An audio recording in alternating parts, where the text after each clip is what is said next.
Good evening. Well, it's evening for me. It is 9:30 on a Sunday, and it seems that after bedtime is the new recording time, especially when I'm doing solos. So that is kind of tangentially related to the topic I want to talk with you all about today, which is why Eric and I intentionally want to wait 3 to 4 years before we start trying to conceive baby three, if we still want to have baby three by then. Right now, we're leaving the door open. It's not a hard no. It's not a hell yeah. We're definitely not fully opposed to it. It's intriguing to us. Even though both my kids totally fulfill me, same with Eric, we are very open to the possibility of a baby three, just not right now and definitely not anytime that soon. So, I want to talk to you guys about just keeping it real. What are some of the challenges that present themselves, especially if you lean more crunchy or holistic and you do things like extended bed sharing and, just all the things that we do. I'm not going to go into detail with that, but the challenges that tend to present themselves, particularly within the first few months postpartum or up to the first year, how children's temperaments can impact what kind of age gap you like. I'll also obviously talk about the benefits, like what has been working out well. And then ultimately, like what we're going to prioritize and consider, what needs to happen first before we even start trying to conceive.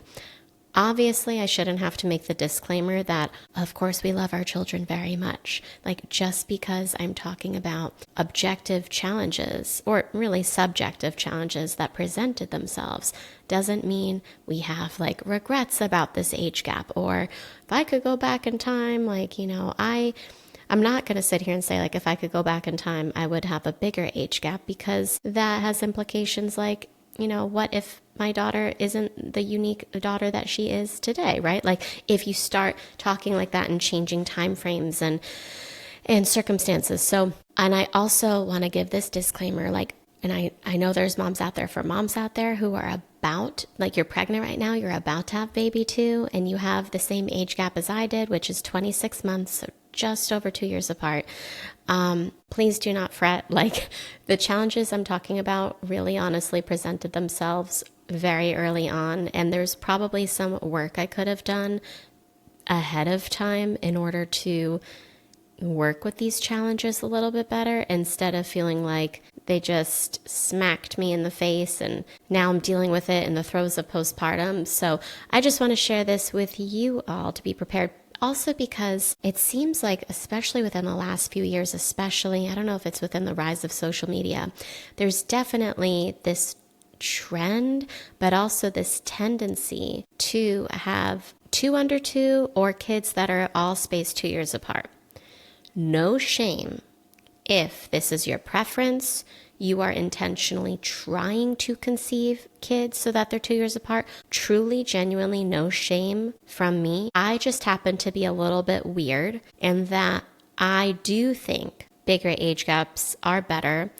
And again, this is so subjective. This is my personal experience. You might be listening to this and thinking, like, what is she talking about? She's crazy. Like, those kids will have nothing in common. So yeah, on that note, I have an interesting anecdote too. But there's really nothing wrong with waiting 3 to 4 years. And we do know from our hunter-gatherer peers that they actually on average would have about 4 children, each spaced 4 years apart. Obviously, in order to do that, they are starting way younger, which is another reason why, with our modern lifestyles and the rise of choice feminism, women or just, bad luck of the draw, we're not meeting the right one until much later in life. We're combating all sorts of issues with environmental toxins, which are making it harder to conceive on our desired timeline. So when women want 2 to 3 kids, but they started off in their mid-30s, well, now there is going to be pressure to have them more quickly back to back. But if you are in a position where you are young, you have the right partner, you want to be with this person and have a family with this person, I would encourage you, like, if your life is in a good position, your finances are in order, they don't have to be perfect, but if you feel good and settled together, I just would encourage you, especially as a woman who had her first child at nearly 31 years old, to not put things off, like, before you, or, to not wait and say, like, oh, I need this promotion, I need this house, we need a bigger house, we need to travel the world solo first. I would not put things off. I do know a few couples I'm thinking about in particular who keep putting off children later and later and later for years, even though they've been together for so long. They want to spend the rest of their lives together. They want more than one child. And I'm telling you, like, things don't magically just get easier because you're older. Yes, there are lots of benefits and advantages to waiting until you're more settled financially, career-wise, to have a family. But raising children, especially if you want to mother very intentionally, is very physical, especially toddlers. They're very physical. And you need to be in great mental and physical shape. You need to be very resilient. So yeah. And for context, as of this recording, I am 35 years old. I turned 35 in October of 2025. I currently have a 3.5-year-old son and a daughter who is, she's actually almost 16 months old. All right, so let's talk about this magical, like, why we want to wait 3 to 4 years before trying for baby 3, like 3 to 4 years from the time my daughter was born, which was in the fall of 2024. All right, so first, let me tell you from my personal experience the truth about having 2 kids spaced just a little over 2 years apart. First, let's just talk about the challenges. Postpartum for me is always a little bit tough, no matter like how well I take care of my body and I stay on top of my nutrition. I have a tendency to gain a little bit more than the recommended weight, and I am petite, so I'm barely 5'2". I put on 45 pounds with this pregnancy, even though I was moving my body intentionally daily. I was not sitting around mindlessly snacking, and I was chasing after my almost 2-year-old. Once I have the baby, I have about 30 pounds to lose. And this isn't vanity weight. I'm not, is it nice to also feel confident in your skin and fit back into your old jeans? Yes, but I'm not talking about dangerous, toxic snapback culture of like, I want to button up my jeans the second after I give birth. I'm not even talking about that.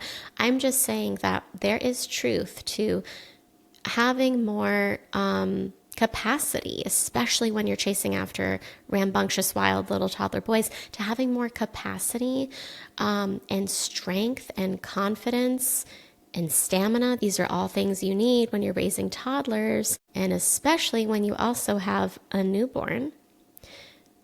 When you are your leanest, strongest, healthiest self. So, I was also healing from a couple of second-degree tears. I have totally healed, obviously, since then. I gave birth 16 months ago, but I had this home birth after cesarean, unassisted, and I chose to not have my tears sewn or stitched. Totally fine. They healed on their own, but dealing with that, in the weeks to come after postpartum, while also... literally, so I'm like baby wearing my newborn, chasing after my 2-year-old on his balance bike, and it's hot outside. It may have been only October, but if you're in Southwest Florida, that feels like summer. So I'm like out of breath, panting, sweating. These kids will give you a run for your money, I'll tell you. So yeah, like all these little things obviously it makes rest challenging. Like when you have a toddler who's not quite ready to be left unassisted in a way a 3-year-old would be, Obviously, they're never completely unsupervised, but I can easily now have my son in an adjacent room, and we have a completely open concept home, as lots of homes are nowadays, but he can be in a totally adjacent room, just, playing with his little action figures, talking to himself out loud, doing a puzzle on his own for like 45 minutes at a time. That would have been more like 10 minutes maybe at the age of just over 2. That's a massive difference. So all that is to say, like when you have kids, honestly, that are about 2 years apart, like it's so important for mom to be able to rest and recover too, and there's not really going to be, unless your toddler's napping, like you can nap during that time. But if your toddler's not napping, there's no opportunity to rest when the baby sleeps. It's quite different. So a 2-year-old is still very, very dependent on you. And I felt like I let my son down a lot, and I had to veer away from my rigid dogmatic values, especially like no screens. That went out the door. And I know this is probably relatable to many of you, but that certainly went out the door for those first 3 months postpartum. Did we ever do an iPad or tablet? No, we did not. He's not watching YouTube Kids. He's not looking on iPhones. There's no iPad or tablet. But I did start to experiment with shows and movies I approved of, always slower, low stimulating. I kind of made myself feel less guilty about it. Like if they were old school Swedish cartoons, like, well, at least he's, getting his Swedish in. It can be educational, right? Full well knowing like screens are never the gold standard. It's not ideal. But I constantly was in a position where I'm picking and choosing my battles, and it felt like no option was really optimal or serving anyone 100%. And I felt like I absorbed a lot of mom guilt over that. Like, damn, my standards just went out the door. I feel like for those first few months, we were doing a lot of like, the Kevin's pre-made meats that you can get at Sprouts or Costco. I was just like, dang, Eric and I, we were so tired. We really just wanted to take a nap and rest. And it felt way more intense than when we just had our firstborn, our son, and it was that postpartum. And so this is why it is hard for me personally to relate to people saying going from 1 to 2 was easier than 0 to 1, because I feel like I'm the weirdo oddball out where 0 to 1 was, I don't want to sound cocky about this, but it was kind of a piece of cake for me. I am very blessed. Yeah, I didn't have the birth I wanted at all. But everything after that was pretty much a piece of cake. Like, yes, I still had a lot of the weight to lose postpartum. Like that part wasn't fun. I had even more to lose that time. So I did feel, kind of like low confidence, low self-esteem about that. But the actual motherhood process, the journey, baby wearing, breastfeeding, like matrescence, stepping into motherhood, I felt so confident, so ready. I was so attuned to my baby, so in touch with my instincts and intuition. Like I set really healthy boundaries. So it was really, honestly, relaxing and enjoyable. When you have a baby who's crying and needs, like your newborn is crying and needs you at the same time as your 2-year-old is having a meltdown and needs you, and you're forced in a position often to choose, like, which child do I go to first? It never really feels like there's like the right answer, because one of your children is always going to be left devastated when you go tend to the other one. And I'm sure many of you with kids who are spaced 2 years apart, I hear what you're probably thinking, which is, yes, but it's normal. This too shall pass. They get over it. It helps build resilience. And yes, I do hear what you're saying. I'm just saying that my nervous system wasn't quite ready for that.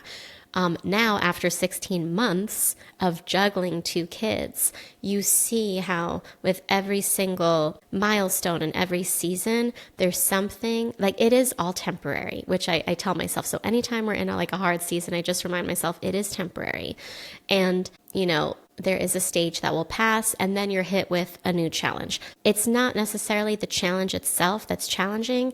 It's dealing with both kids' needs simultaneously. As someone who's used to focusing on one task at a time, that's where I really thrive. being forced to multitask was, it was a struggle.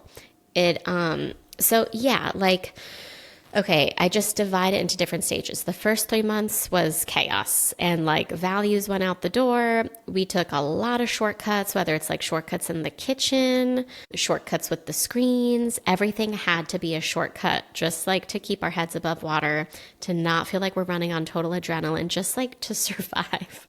And then like the next phase was months 3 to 6, where I felt like I could rest a little bit more.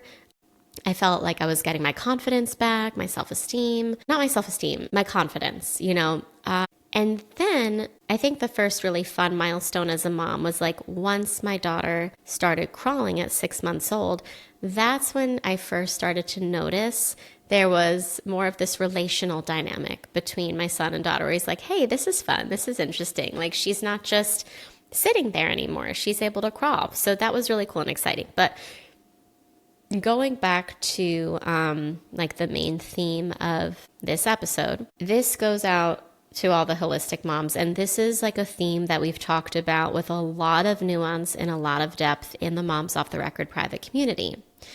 Because what we're all learning in that community is, especially if you lean more holistic and you've extended out attachment parenting, and you're working on boundary holding and enforcement and being consistent with that, it can be difficult to know what to do with sleeping arrangements, especially if you have an older kid who's used to bed sharing and then another child comes along. So that's kind of exactly what happened. Is I was so focused on having my unassisted home birth with my daughter and that all going well. And I was so focused on, making sure like breastfeeding's going well, which those are very important top priorities. And then I thought too, of course, like how can we ease the transition with my son, who recently turned 2, and still make him feel special and a part of the family, all that. My head, it's so crazy. I mean, you have to sleep every night. You're in your bed every night. Like, how could you forget about this? I wasn't even really thinking in depth about what it might be like for the sleeping situation. So, yeah, we did 2 months of trial and error until we figured out, okay, we just need to disassemble my son's toddler bed, because it wasn't really wide enough for one of us adults to be in there long term. And he really wanted to just stay with us for a whole night. So we just needed to disassemble that bed because we were bed sharing with my newborn daughter. And instead just upgrade my toddler son to a queen size bed. So we made a big decision. We have a small house. It's only 3 bedrooms, 2 bathrooms. We made a big decision to get rid of the guest room, since we hardly ever had people actually stay with us overnight, except for twice a year, my in-laws from Sweden. So we're like, okay, when they come, we'll give them Julian's room, which used to be the guest room. We'll give them Julian's room, and then Julian can just sleep on the pull-out sofa in Eric's office. And that's what we're about to do in a few days when my in-laws come. So yeah, we decided to give my son, which I guess is pretty radical, right? Like, first of all, there's still some kids who are in a crib by age 4. So for Julian at just over 2 years old to get a queen size bed, he inherited our old avocado mattress. Like, pretty cool, Some nights I'm like, why do we have a purple mattress? We should just have his avocado mattress. This is so much more comfortable. No, they're both great. But anyway, getting back to the point. So the new bedtime routine, which honestly, I wish we had started before I had baby 2. That just would have made our lives easier.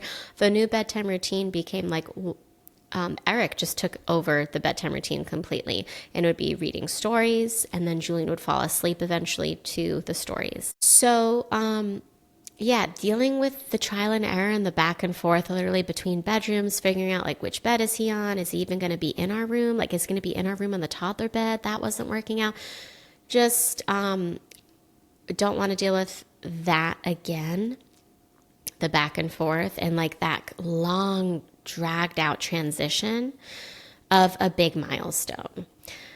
Also, I was breastfeeding Julian for the first 4 months of my pregnancy. It wasn't unbearable. It wasn't intolerable, but I realized like I actually would prefer to fully wean before being pregnant again. Just a preference.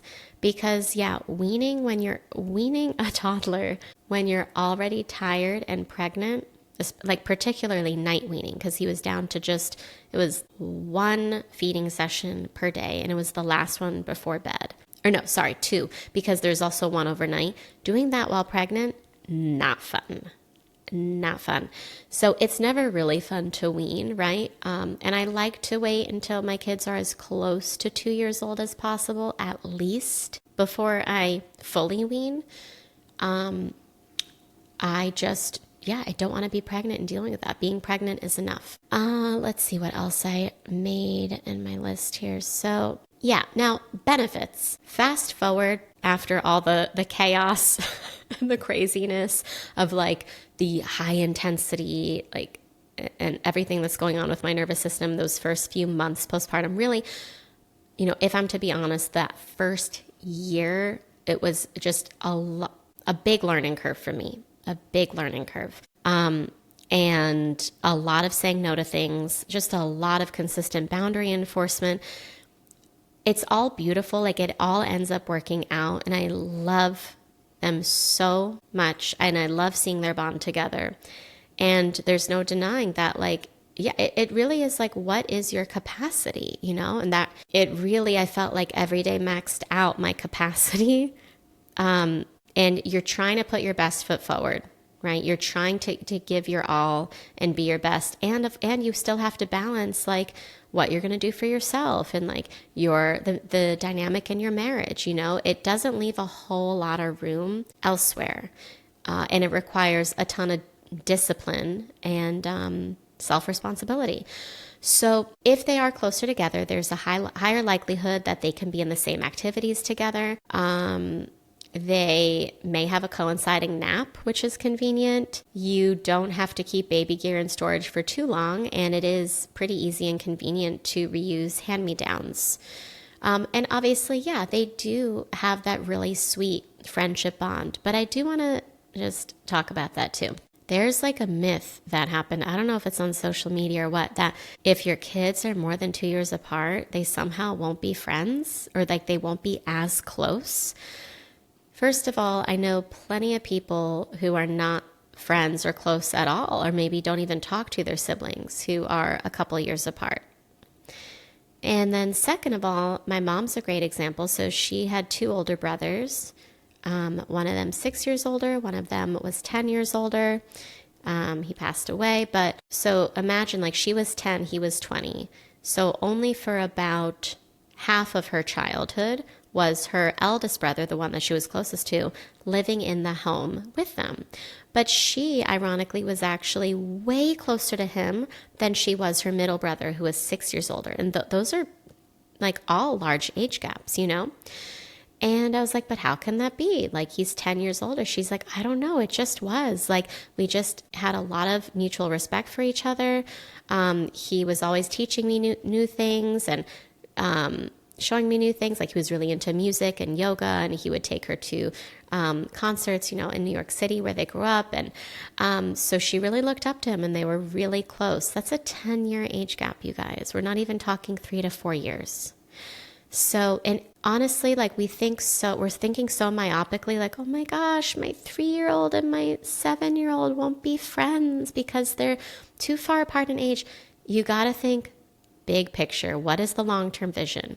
When you're at the Thanksgiving family table or when you're celebrating Christmas, okay, so you'll have a 30-year-old and a 34-year-old, right? Like 30 and 34, 30 and 33, that's nothing. That's basically the same age, So just want to help moms think really far out into the future.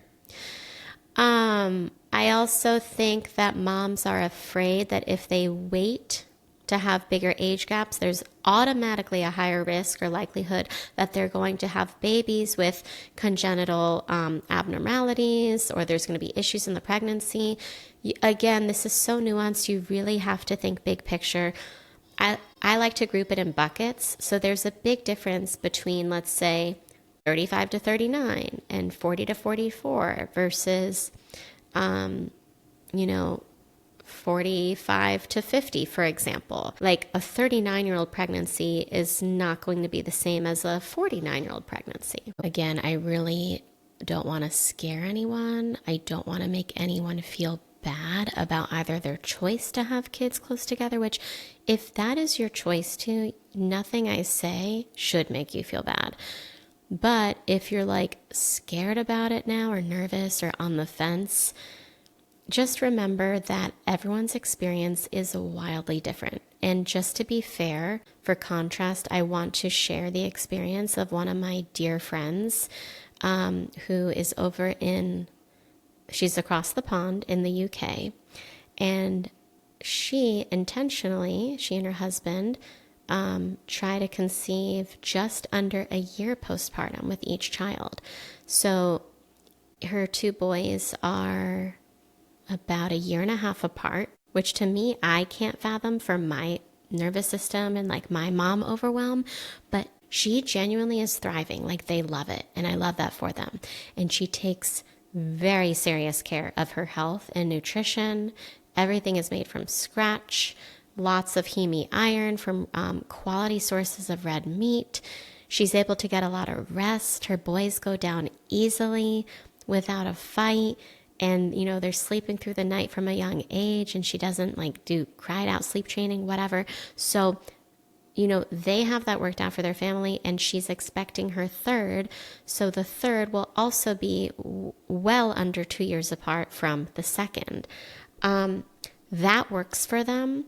And I was asking myself I wonder why those smaller age gaps do work for some families. And for me, I really feel like we would thrive the next time around from a larger gap. I do think a lot of it has to boil down to the temperament of your children, which you never know what their temperament is truly going to be until you have them. So do you have a spirited child? Do you have an oppositional child, a mischievous child, right? So, how are bedtime routines going for you? And then it also depends on, so your child's temperament and sleep stuff. If you have kids who go down easily and they're going down early consistently, and moreover, they're able to connect multiple sleep cycles at night, you're probably going to feel more rested and replenished sooner than if you're dealing with frequent night wakings despite bed sharing. And on top of that, a toddler who wakes up before the crack of dawn, between 5 and 6 in the morning, it'd be totally one thing if you're just dealing with a toddler who wakes up between 5 and 6. But if you're coupling that with frequent night wakings from a child for their first year of life, just keep that in mind. If you want to continue to grow your family, you may benefit from having a little bit of downtime and some physical and mental recovery between, because it can feel like a marathon and you need a lot of stamina. So, big picture, I am placing a priority on us as individuals, meaning Eric and me, as well as a couple, just coming up for air after, a wild year. All the good things. It's fulfilling, it's gratifying, we love it, and it requires all of us, all of our capability and mental fortitude, everything. So when you choose to parent, and when it's important to you to parent with such intentionality, and you don't want to just outsource your parenting to Miss Rachel on an iPad at any little inconvenient moment, and you're not just cramming your kid's day with scheduled adult-led activities just so you don't have to be the one to figure out what they're going to do, and you're not, doing cried out sleep, it's sleep training and all those things. When you're not doing that, and, like I said, you're dealing with the frequent night wakings and early morning wakings, you need a little bit of a breather. That's all. Finally now at 15 months, so it was actually on New Year's Eve, is when my daughter finally connected like a couple of sleep cycles at night on her own. She did her first ever 6-hour stretch. We never sleep trained her. We've always responded to her. We moved her from our big bed sharing, to her own toddler floor bed. It was Julian's old bed when she was, I think, just under 12 months old. But we would still bring her to the big bed later at night because she just kept waking up. She's still in our room, so she's never had her own room. But yeah, she did her first 6-hour stretch. And it was also around that time I was wondering, like, I wonder if this will mark the return of my fertility, because I went my first long stretch at night without nursing her. And it seems to be that that's the thing, because I was going pretty much all day, or I would go maybe like about a 7-hour stretch without nursing her during the day. And that wasn't bringing back my fertility. So I wasn't ovulating. So yeah, I finally, just as of a couple days ago, got my period for the first time since December of 2023, just a few weeks before I conceived my daughter, which was really cool. And then, of course, that was the visual, tangible reminder. Not that you should be waiting until you see blood for it to be a reminder that you're fertile. Like, you will ovulate before you menstruate. So I always knew, yeah, it was bound to happen soon. But that was the reminder, like, oh, wow, okay. Yeah, I really need to get back on the program and start being more conscientious about timing pregnancy and what that looks like for us. So I am 35. I am not at all concerned that baby 3 could happen between the ages of like 37 to 40. It's way more important to focus on egg quality versus egg quantity. In the mainstream model, we have way too much of an obsession over egg quantity. And you see this especially with any type of fertility treatment in the medical model. It's just egg quantity. But truthfully, like, yes, your egg number will decline as you age, but if you are staying on top of not just nutrition and how you move your body, but also like junk food lighting, like staying away from junk food lighting as much as you can, as much as that's in your control. So like LED lights, fluorescent lights, any type of blue light, screen exposure, especially after dark. Nervous system regulation, even oral microbiome health. We really have to stay on top of. I'm not just going to go for cleanings twice a year now, but now like 3 times a year, and really staying on top of flossing, because that stuff does affect fertility hormones, So I would much rather have, and I guess this is a hot take for some people, I don't know, but I'd much rather be able to rest, replenish nutrient stores and minerals that I've lost from 3.5 years of breastfeeding on and off. I only took a 6-month break during my pregnancy. Then I was right back to breastfeeding. So 3.5 years of breastfeeding, pregnancies with just a 26-month interval between each child. Yeah, I want to make sure a few things are in place before even trying to conceive baby 2. 1, we need to feel really settled in our new home in Sweden. It's looking like that will be what will be moving there in the late summer, but like really settled. 2, my daughter needs to be properly sleeping through the night, not just her first stretch of 4 to 6 hours before she needs me to come in again. Like truly sleeping through the night, like how my son sleeps about 7 p.m. to 6 a.m., like that. So that could be quite a while. I'll take like an 8-hour stretch. That's fine. Just it needs to be more than what it is now. 3, I want her to be fully weaned, and I'm not going to rush weaning for the purpose of getting pregnant either. So yeah, that might not happen until after she's 2, and we are perfectly okay. Again, we are not in a rush. We are enjoying our 2 kids at these ages. Right now, I really feel like we are out of the craziness that was, the first few months of her postpartum. So, What else? Yeah, we talked about weaning. Oh, she needs to be in her own room. So she will have that in Sweden. It's going to be a huge adjustment, I'm sure, at first. Just like with weaning, it's almost like more scary for us parents than it is for the kids. But having her in her own room first, it's just all these things I don't have to deal with during a pregnancy. When I'm pregnant, I really just want to go through the same things, activities and motions that I love in motherhood with my children without the superfluous drama. Like, they're already going through so many milestones and so much development. I don't also want to have to deal with weaning, moving, to your own room and sleep space. I just want to get that out of the way before we start trying to conceive. So why the magic number of 3 to 4 years? Well, having a 3.5-year-old now, I can tell you there's a massive difference between a 3-year-old and a 2-year-old, and I attribute that huge difference to individuation. There's just less, again, like they almost want to be apart from you for like chunks of the day. And if I just totally leave him unattended, he will create his own little magical universe, like in the corner of the house. And that was not a thing at 2 years old. So they really require so much of you. Also, like at 2 years old, I remember Julian still very much physically wanted me to still pick him up while I was baby wearing Lucy. And that was like one of the things that got me into incredible shape. Like I was like jacked.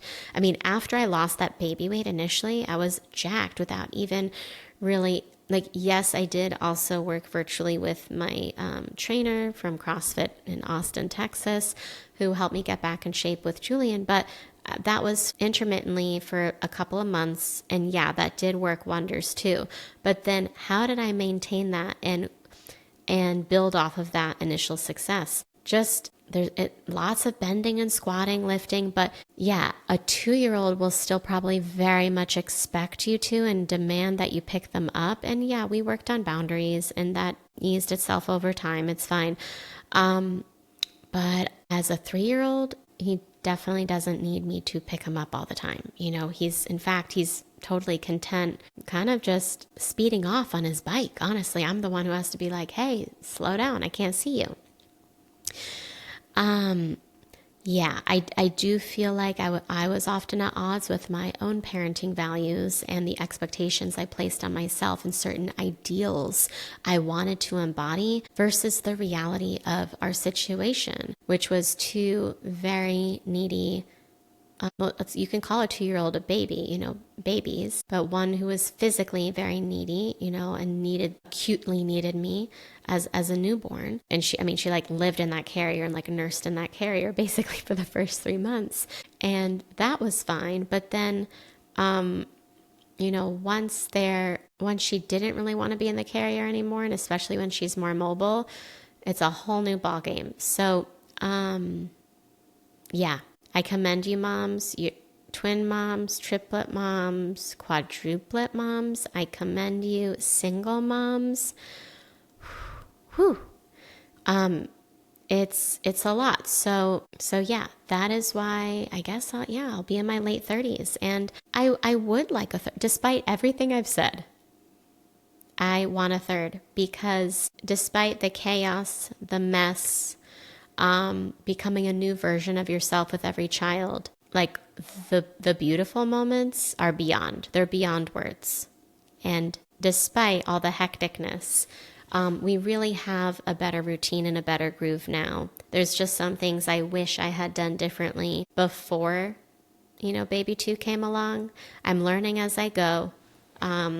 Obviously you can read all about it, you can hear all about it, but until you actually experience it and understand your kids' temperaments and you learn more about your nervous system, it's really hard to know like what you would do in that moment. But now I know what's better for me and my family moving forward would be giving myself a little bit of a break. And there's so many benefits I reaped from becoming a true authoritative parent and really not being permissive in certain areas, but being really consistent with actual boundary follow through. I started that at just over 2 years old with Julian, which coincided with my daughter coming along. So that was intense. Actually following through on the thing you said you were going to do, like with boundary with a 2-year-old when you're nursing or baby wearing a newborn, is a lot. So yeah, I will definitely be starting more boundary enforcement at around 18 months when they're capable of understanding it more and following through with Lucy, my daughter. Because yeah, the earlier, the better, more consistent. It makes parenting easier and juggling multiple kids easier. So I am personally not afraid of having a third in my late 30s. Again, we're going to be very intentional with preconception prep, just like we were with my daughter. And I'm excited for us to just not think about trying to conceive right now when it still feels like we are very much deep in toddler parenting. And now with better sleep, we're able to relax, and no such thing as really relaxing. You're not really going to like sit on the couch and do nothing, but we can sit back a little bit more and not hold our breath so much. So again, I hope this doesn't scare anyone or like freak anyone out or anger anyone. Maybe you are someone who has no issue with your kids spaced 2 years apart, and that's great. This is for moms who maybe feel bad about, wanting to wait a few years to have additional kids. So don't feel bad about that. I think it's a wonderful decision. All right, until next time.